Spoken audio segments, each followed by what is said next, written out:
Welcome back, folks, to hashtag AskGSM here today for April 4th, 2016. I'm Graham GSM Matthews. Less than 24 hours removed from WWE WrestleMania 32. I'll give my full thoughts on the show here in today's video.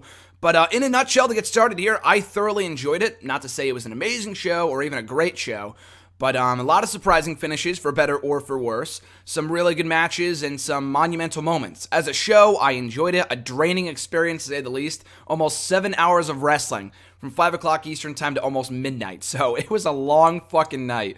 But I enjoyed it, so I'll give my specifics as we go along here. But a few short things here. If you want to check out my written review of the show, it's already up on nextwrestling.net. Hopefully by the time this video goes up in the late evening time. As of this recording, I'm recording this first thing Monday morning, and I've yet to write it. I was super busy last night writing an article for today.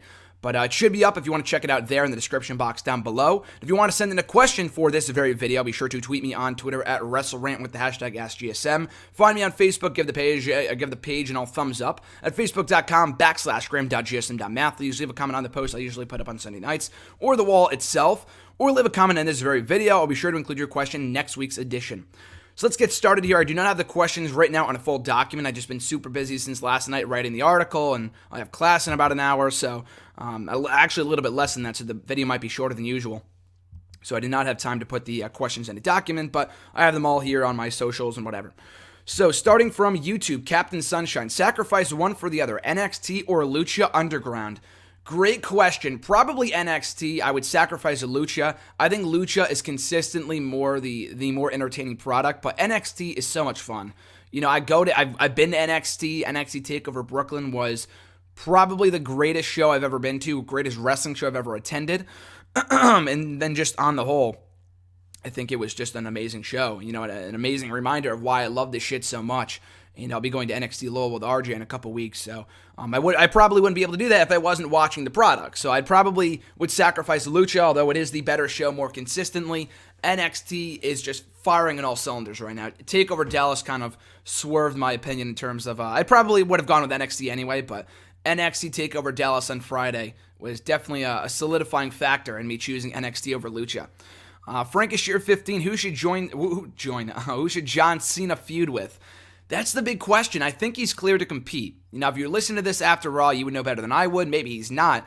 I don't want to see another Cena-Wyatt feud. God, no. That was awful the first time around. I think the Wyatts really can't go any lower. So, I don't know what else a program with John Cena would do to benefit them. Not like WWE cares anyway.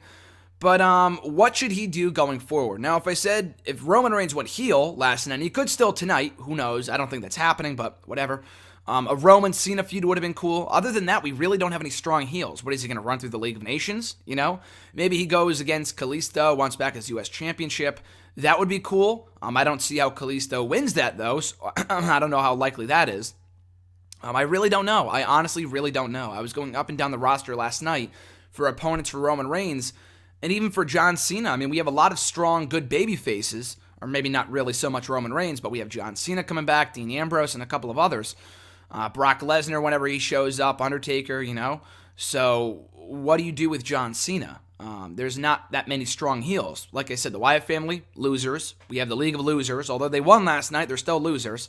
Kevin Owens, we already saw that. You know, unless they call up Balor or something tonight, I don't know what else you could do with John Cena in the meantime. So it's going to be interesting to see what they do with Cena. I mean, more people on the roster, the better. Don't get me wrong. I'm glad to see Cena back. I know that may not be popular opinion, but I'm happy to see Cena back. I just have zero idea what's next for him. Where would you put this year's WrestleMania? Worst, middle, best? I mean, of all time? You're talking about? Like, ever? Every 32 editions of WrestleMania of all time? It's really hard to say. In comparison to recent years, I don't think it was as critically acclaimed, and rightfully so. Again, I don't think it was. I thought WrestleMania and 30 and 31 were very, very good. Great shows, I would say. 32, I don't know if I would call it a great show. And from what I've seen, for what my personal thoughts are on this show, I thought it was an entertaining show. And I was talking to John about this on the phone after the show ended. It really all depends on what happens long term. Like Zack Ryder as Intercontinental Champion, amazing. I thought that was one of the coolest moments of the night. But if he drops the title tonight, then what was the point? Giving him a Mania moment, you know? Shane losing, oh great, it was a really cool match, a great spot, but the Authority's still in charge of Raw. Roman Reigns, new world champion. That's the same thing we saw 3 months ago. You know, him against the Authority. Whoop-de-doo. We're back to square one, basically. Nothing has really changed. We'll see tonight on Raw, but to me, it really kind of feels like, as a show, it was entertaining, but long-term, as opposed to, I feel like there's a sense of change in the air that I felt after coming out of WrestleMania 30 and 31. I don't feel that now. I don't feel that coming out of this WrestleMania. Maybe I will tonight. We'll see. So it's hard to say where it ranks in terms of best, worst, whatever. Just right now, I'm not feeling that it was like the greatest of all time. I would say it was a pretty entertaining show. Anyone who says it was the worst Mania of all time is out of their mind. It's certainly not the best, but I think you would be kidding yourself if you said the worst. There was a lot of surprising moments, some moments that people didn't agree with. I understand that, but it was not by any means a terrible show. Let's see here. Next couple questions come from the first KFC. Card prediction for Extreme Rules. I have no idea. I have no idea what we're going to see tonight, much less at Extreme Rules. And it's not Extreme Rules, by the way. Payback is the next pay-per-view. I'm going to Extreme Rules with RJ in May. That's May 22nd, I think. Payback is the next pay-per-view on May 1st. So that's the next show. I imagine we're going to see a lot of rematches. Maybe not so much the main events. I imagine we might see Triple H and Roman again. I imagine we're going to see Usos and Dudleys, maybe Charlotte and Sasha Banks, or another triple threat with the women. That would be amazing. Honestly, that was the match of the night for me. The women stole the show. Honestly, that was a fucking fantastic match. I really don't know. I don't know in terms of what fresh feuds we could get. Zack Ryder and Kevin Owens? Yeah, I feel like Owens is going to win the belt back tonight, so we'll see. But I really don't know. We'll find out more tonight. How long will Zack Ryder be champion for? Again, like I just said, maybe just a night. If he survives tonight, maybe about a month or two. Like Ryback got a couple. I was surprised Ryback's reign was as long as it was. It was almost 4 months last year. But Ryback was booked a little bit more dominantly. Zack Ryder, before now, 2 weeks ago, was wrestling on Superstars and losing to Tyler Breeze and whoever else, So, I don't know. I feel like maybe as a Mania moment, they wanted to swerve the fans, and that's great. But we'll see where this leads tonight on Raw. It wouldn't shock me at all if KO won the belt back tonight. Not saying that's a bad thing, but I'm just happy Zack Ryder got his time to shine. So we'll see where this goes. What was one underrated moment at WrestleMania? I don't know if Ryder winning was underrated. I think a lot of people recognized how cool that was just as a surprise.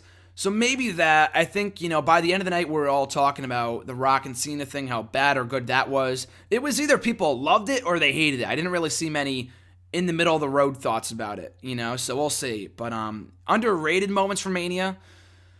I thought the Shawn Michaels, Mick Foley, Stone Cold thing, they rely way too much on part-timers, obviously. But I thought as a moment it was really fucking cool. It was kind of one more match for Shawn Michaels. They couldn't get him to come out of retirement, which is good. I'm glad. I love Shawn Michaels, but he shouldn't come out of retirement. His retirement was too perfect 6 years ago.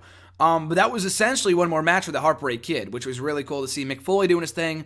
Stone Cold hit a few stunners on Wade Barrett and Xavier Woods and whoever else.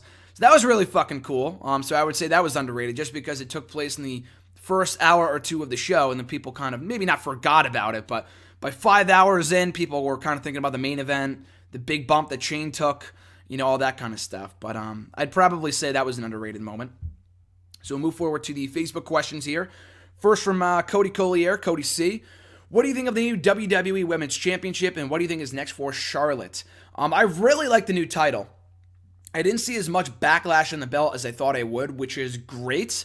That's not to say I expect the worst out of the IWC, but I automatically assume that people are going to complain. And there were some complaints, but it wasn't as widespread as it was a few years ago when we had the new WWE Championship that looked exactly like this, obviously, and people shat all over it. Oh, it looks so ugly. It looked like it's fucking bedazzled.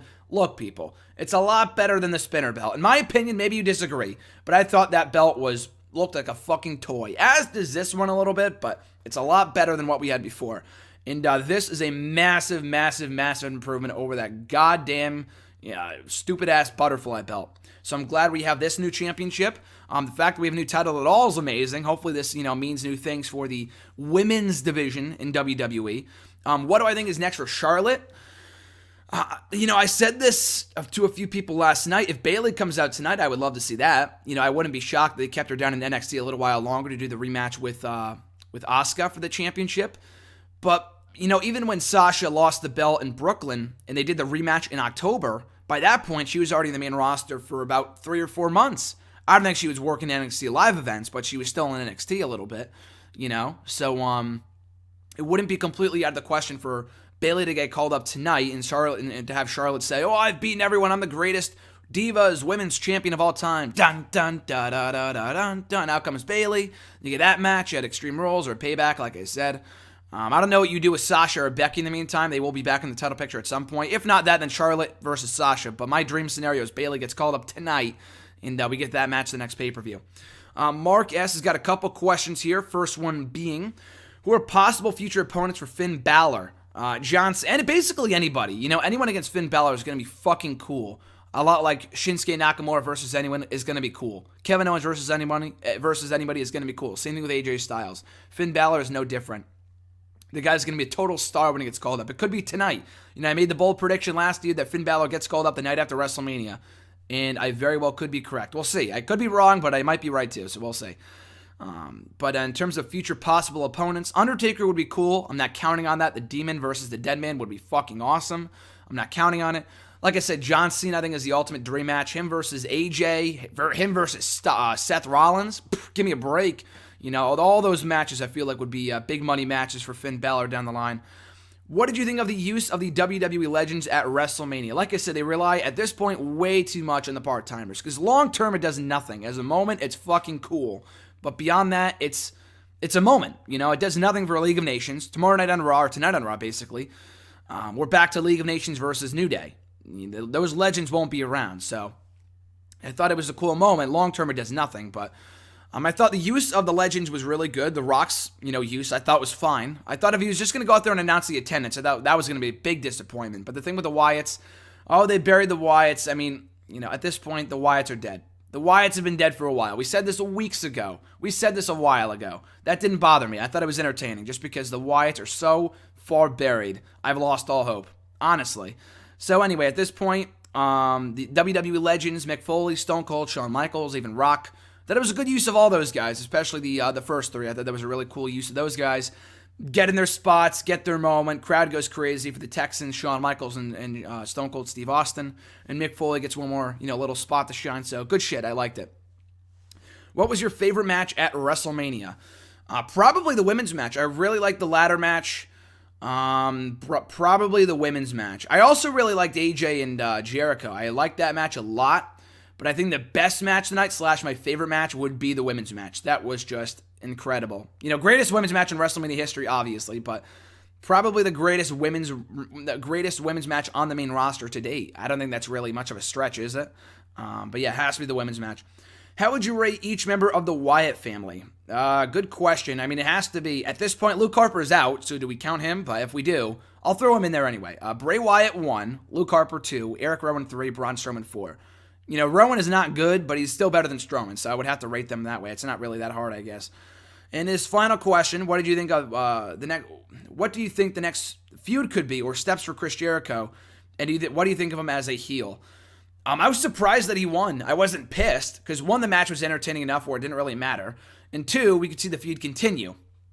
Now, I know that might not be the most exciting idea for a lot of people, but the series is now tied 2-2. Get an Extreme Rules or an I Quit or whatever match, a submission match at Extreme Rules. That would be pretty cool. So I think Jericho as a heel is money. He's a really good babyface, but I've always said he's a better heel, and it was a long time coming for him to turn too. So this whole feud with AJ has been money. I've been really, really enjoying it. They had a great match at Mania, a surprising outcome that keeps the feud alive if they want to keep it alive. If this is it, that makes no sense. But, I like the direction they're going with it, and hopefully we get another rematch at Extreme Rules. So, now moving on to the Twitter questions here. Let me pull up the questions. I favorited them all, so if I favorited your tweet, that's how you know your question made it onto the video. Or like tweet, I guess. They changed it to like. Let me move along here. We don't have a lot of questions, because I only put up the thing last night after the show. So, a lot of you guys didn't send in questions, which is fine. I got to keep it short anyway. I got to leave in a little bit. But at Swagzio, should Jericho and Styles continue their feud? Like I just said, I would absolutely love to see it. His second question was Ambrose versus Lesnar a disappointment? It was to some people. I know RJ was disappointed. John was disappointed. He did not like that match at all. I liked it. I enjoyed it. Not a great match, not the show stealer I thought it would be. At 12 minutes, it should have gone longer. It does nothing for Dean Ambrose. Again, thinking long term, it does nothing for Ambrose. What's next for Brock Lesnar? I have no idea. He's already kind of been in the title picture, so I don't know if he goes back after the belt at SummerSlam. I don't know, but I wouldn't blame you if you called it a disappointment. I'm not going to get mad at you or like, oh, what are you talking about? You're not a real wrestling fan. No, I could definitely see why people were disappointed. I enjoyed it. I thought it was going to be more, so maybe slightly underwhelming in that respect, but I still thought as it was a fine match, or it was an entertaining match. But at 12 minutes on the undercard of WrestleMania for Brock Lesnar, it should have been more than what it was. And also it should have done more for Dean Ambrose, considering he's going to be the one that's sticking around, post WrestleMania, and not Brock Lesnar. At the Wrestle Guy, do you think an I botched that. Do you think a Roman Reigns turning heel tomorrow on Ambrose? Or do you see Roman Reigns turning heel tomorrow night? This is what happens when I don't proofread the questions ahead of time. Do you see Roman Reigns turning heel tomorrow night on Ambrose to set up a feud between them, or vice versa, or neither? Probably neither. Again, I'm going with the most predictable path. They're keeping with Roman Reigns as the babyface world champion. Because I feel like if they were going to do it, why not just do it at WrestleMania? Same thing with Dolph Ziggler cashing in, I guess. That they didn't do it at WrestleMania, so it's not happening at all, yet it happened the next night on Raw anyway, so you never really know. It could still happen tonight. I would love to see it. I might eat my words. I just don't see it happening. But that would be cool. Like I said, Roman Reigns as a heel presents a lot of possibilities. Roman Reigns as a babyface champion, not so much. What do you do, the rematch with Triple H? Yawn. Who else? Bray Wyatt is a loser. The League of Nations are losers. Kevin Owens is not at that level yet. There's not really... Baron Corbin just got called up. There's not many people they can put him up against that make sense right now. As a heel, anyway, you got John Cena, you got Dean Ambrose, like you said, that's a great interim feud that they never really fleshed out when they faced each other in the main event of Survivor Series last year. That's two ready-made feuds right there. A babyface Triple H, if they wanted to do the double turn. Orton, when he gets back, if they want to do that. There's a lot of possibilities. Cesaro, when he gets back. Seth Rollins is the babyface. A lot of potential possibilities with Roman Reigns as the heel world champion. As a babyface, there's just not as much excitement with him as world champion because there's not as many possibilities or fresh feuds anyway. At E1-3A, my God, what was this WrestleMania? Again, a lot of people are not going to like it. I've seen a lot of hate for it. I've seen a lot of praise for it. Again, I really enjoyed it. I think there's a distinct difference, and I've said this before with like favorite and best. This is a little different, but similar concept, similar principle in that I think there's a distinct difference between a great show, like having historical value, and then being an entertaining show. I think as a show, I really, really liked it. By the end of the night, I went home happy. But come like what's going to happen tomorrow, thinking long term, thinking of the future, it didn't really accomplish much. Roman Reigns is already a 3-time world champion in the matter of 3 months. The Authority is still around. John Cena's back, which is good, but same old status quo. Zack Ryder's champion, so cool there. Charlotte's still the women's champion, or the new women's champion, whatever. No real change there. So New Day lost, but they're still tag team champions. So not a lot changed last night. A lot of entertaining moments, but not a lot changed. So again, if you shat on the WrestleMania, if you didn't like it, which I know a lot of people did, I'm not going to criticize you for it. And if you said that about last year's show, it probably would have been like, what are you talking about? That show was great. This year's show, I can kind of see it. I can absolutely understand where people are coming from in terms of the criticism where this, that the show gets, and sometimes, partly rightfully so. Me, again, I enjoyed it. I thought it was a really good show just because they swerved us a couple times. We got some really good matches. I thought the opener was fucking fantastic. Jericho and AJ was really, really good. Great match. The 6-man tag team match did nothing, but we got that really cool moment afterwards with the Legends. Hell in the Cell was really good, or at least the second half was. The main event wasn't a bad match at all, just way too predictable. So I'm glad the crowd didn't shit on it, or for the most part anyway. I enjoyed the match. It's just the outcome does nothing for me at all. Lesnar and Ambrose, good match, does nothing for Ambrose long term. So there's a lot of questions, or not enough questions, I guess, going into Raw tonight. So we'll see where they go. But again, bottom line, if you didn't like WrestleMania, I can't really blame you. I know people are expecting go on a rant on the people that didn't like it, or the people that did like it even. I fall in that category, and people that liked it. But I can understand where people are coming from in terms of not liking the show, because it wasn't really a blockbuster show. It was a historical show. I think they were more focused on breaking records and quote-unquote making history than they were, delivering moments that are going to live long term. Or delivering, stuff that's going to affect the immediate future of WWE. So we'll see tonight. Again, it's really hard to say with a lot of these questions. I hate to repeat myself with, we'll see, time will tell, those kind of cliche answers. They're not really answering your questions. I apologize, but we really don't know. And I know I record this before Raw every week, but tonight's Raw is the most pivotal. I could shit all over WrestleMania like I could have done with WrestleMania 29, and I did. And then come the next night's Raw, they completely changed my opinion of the product. So we'll see, but I hate to give you the same answer, the same runaround answer. At Scarlet One, was Sunday the wildest / weirdest WrestleMania ever? That's a pretty good way of putting it. Like I said, it was an entertaining show. It was a weird show, too. That's not to say it was bad, but it was a weird show. We got a new women's champion out of the blue, which was great, don't get me wrong, but it was completely out of the blue. Zack Ryder is the new Intercontinental Champion. AJ loses his WrestleMania debut. Did not see that coming. Not pissed, but it was surprising. Shawn Michaels, like I said before, basically wrestling one more match with his tights on. That was entertaining. Roman Reigns, people thought it was so predictable they couldn't have gone with the most predictable path, and they did. Shane McMahon almost killing himself off the top of the cell. What else really happened last night? I'm trying to think of the other matches. That's pretty much it. Baron Corbin in his WWE debut period, winning the Andre the Giant Memorial Battle Royal, which was also a great fucking moment. So yeah, it was a pretty weird WrestleMania, pretty wild / weird WrestleMania. I think that's the best way of summing it up. Even if you didn't find it entertaining, which I would call it a very entertaining show, I think the majority of the masses can sum it up as a weird / wild show. Even if you didn't like it, I think we can all call it a wild / weird show. So thank you at Scarlet One. That is a great way to sum up WrestleMania in just 2 words. And finally, at Joel Spaceship, where do Rollins, Cesaro, and Cena fit in with these 3 when the 3 come back? Rollins, I feel like, is whenever that might be. And people are thinking it's going to be the immediate future. That's why Triple H should have retained. He's not going to be back in the next month. Hey, maybe he is. I don't see it happening, though. But when he does come back in time for SummerSlam, I'm predicting, put him in the title picture. That makes the most sense. Him versus Reigns, the match that we were supposed to get at Night of Champions 2014 and Survivor Series 2015. Do that match for the title. So maybe you do a double turn there. I don't know. But that seems like the most logical path for Rollins to take since he never technically lost a championship when he got injured. Cesaro, I have no idea. Like I said, I think I might have said this last week, but I feel like they're going to put him with the League of Nations or against the League of Nations, which is an awful idea because they suck. I like the guys involved, just the group itself does nothing for me at all. But I would not be surprised if they did that. What they should do with him, rather, put him in the IC title picture. Him against Owens and Zayn, like I said a couple weeks ago, would be sexy as hell. Him against Kalisto for the US title would be really nice. Him against... we already saw him in KO, but that would be cool to rekindle that feud. I'm trying to think what other heels we have. Him and Wyatt really isn't anything exciting just because Wyatt's a loser right now, so that doesn't really benefit anybody. I don't really know what you do with Cesaro, but I think the most predictable path is putting him up against the League of Nations. Like, oh, he's Swiss. Put him up against the Europeans. Whatever. And the one Mexican. And Cena, where does he fit into all this? Again, like I said earlier, I have zero idea. There are no real credible heels on the roster right now. We've seen him in Owens. We've seen him in Wyatt. We've seen him in Rollins before when he gets back even. What else do you do with Cena? Unless he goes heel, which he's not, in the immediate future anyway.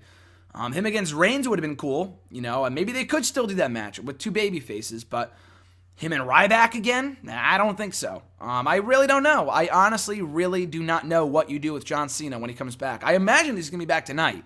I don't think it was a one-off. I think he is cleared to compete compared to, according to what he said on some interview on Friday. So I don't really know. We'll find out tonight. Again, I hate to give you the cliche answer, but we'll find out more tonight, and I'm excited. So I look forward to Raw, answering all these questions, probably one of the shortest Wrestle Rants, or rather hashtag AskGSMs in some time. I apologize, just because we have a minimal amount of questions today, because I didn't really go out of my way to get questions, just because I went to sleep immediately after I put up the tweet. That, in a nutshell, I really enjoyed WrestleMania, and that's pretty much it. And my voice is not gone, but it's still hurting from last night, if you couldn't tell, so I apologize. And like last year's, I don't know how long last year's video went, but if you go back and watch last year's post-WrestleMania hashtag AskGSM, I had to keep it as short as possible, because my voice, it's shot now, but last year it was like totally gone, completely gone. I couldn't even talk. It was awful for like 3 days. My voice now will be fine by like tomorrow, but that's from all the screaming from TakeOver and WrestleMania and whatever. But we'll see where this goes tonight. Maybe I'll lose it again tonight after tonight's great Raw, or what should be a great Raw, traditionally speaking, so we'll see. But as always, guys, if you want to send in a question, be sure to tweet me on the Twitter at WrestleRant, with the hashtag AskGSM. Find me on Facebook, give the page an all thumbs up, and leave a comment on the post I usually put up on Sunday nights at facebook.com/graham.gsm.matthews. All the links are down below. And last but not least, be sure to leave a comment on this very video. I'll be sure to include your question in next week's edition. So with all that being said, folks, hopefully you enjoyed, good, bad, or indifferent, your thoughts towards WrestleMania TakeOver. I hope you enjoyed, at the very least, your WrestleMania weekend. It's not over yet. Raw tonight should be great, and I look forward to answering your questions in regards to tonight's Raw and everything else in regards to the future of WWE on next week's episode. So enjoy Raw tonight, folks. I'm Graham GSM Matthews, and I'll catch you folks down the road.